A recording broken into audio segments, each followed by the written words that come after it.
খারকোল পাতা বা ঘাটকল পাতার বাটা। রসুনের সাইজটা বড় বলে আমি এক কোয়াই দিলাম। একটা শুকনো লঙ্কা দিয়ে দিলাম কড়াইতে। এর মধ্যে দিয়ে দেবো হলো কালো জিরে।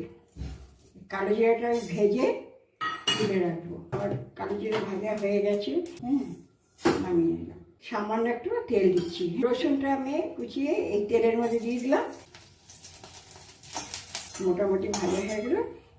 আমি আগে থেকে কুচিয়ে রাখিনি আপনাদের দেখাবার জন্য, তাহলে আগে থেকে আমি কুচিয়ে রেখে দিতে পারতাম।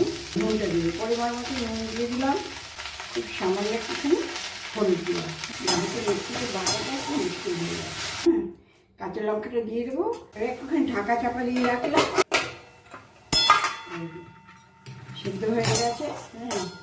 এইটাকে আমি মিক্সিতে কালো জিরে, লঙ্কা, রসুন দিয়ে পাতাটা যে সেদ্ধ করে রেখেছিলাম সে সেদ্ধটা আমি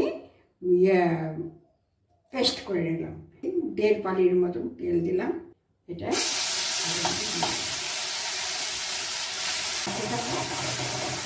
সিমে নামবে।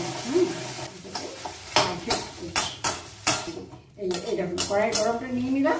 কাজে কত সুন্দর হয়ে গেল দেখুন। দেখেছেন? পছন্দ হচ্ছে আপনাদের?